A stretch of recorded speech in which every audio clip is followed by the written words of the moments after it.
Hello दोस्तों, BK online learning platform में आपका स्वागत है। आज हम स्टार्ट करने जा रहे हैं इतिहास। तो देखेंगे इतिहास। इतिहास शब्द 3 शब्दों से मिलकर बना है। इति जोर ह जोर आस। अर्थात इति का अर्थ होता है ऐसा ही, ह का अर्थ होता है निश्चित रूप से, आस का अर्थ होता है हुआ था। अर्थात इतिहास का अर्थ होता है कि निश्चित रूप से ऐसा ही हुआ था। इतिहास इतिहास के जनक कौन है, या इतिहास के पितामह, या इतिहास के लेखक? तीनों का अगर पूछा जाए तो हेरोडोटस। इतिहास के लेखक हेरोडोटस। हेरोडोटस क्या थे? एक यूनानी लेखक थे। इतिहास को समझने के लिए हम इतिहास को 3 भाग में बांटे हैं। पहला भाग का नाम है प्राग ऐतिहासिक काल, दूसरा है आद्य ऐतिहासिक, तीसरा है ऐतिहासिक। आखिर प्राग ऐतिहासिक काल क्या है?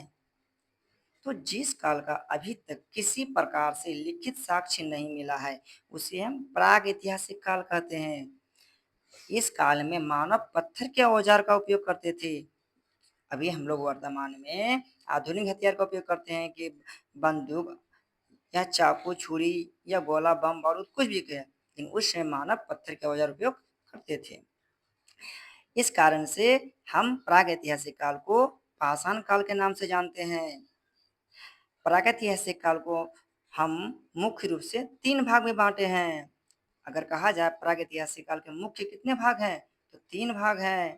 पहला पुरा पाषाण काल, दूसरा मध्य पाषाण काल, तीसरा नव पाषाण काल। मुख्य रूप से 3 है, अतिरिक्त में एक है ताम्र पाषाण काल। ध्यान दीजिएगा, क्योंकि ताम्र पाषाण काल में मनुष्य जो है तांबा का उपयोग करना सीखा था, और मनुष्य के द्वारा तांबा का बनाया गया पहला हथियार था कुल्हाड़ी।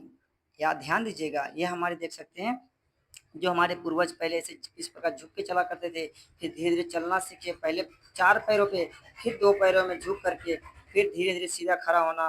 अभी वर्तमान में देखिए, ये हमारे मनुष्य का जो है वर्तमान स्वरूप है। तो इस प्रकार से जो है प्राग ऐतिहासिक काल को जो है हम समझ सकते हैं। धन्यवाद।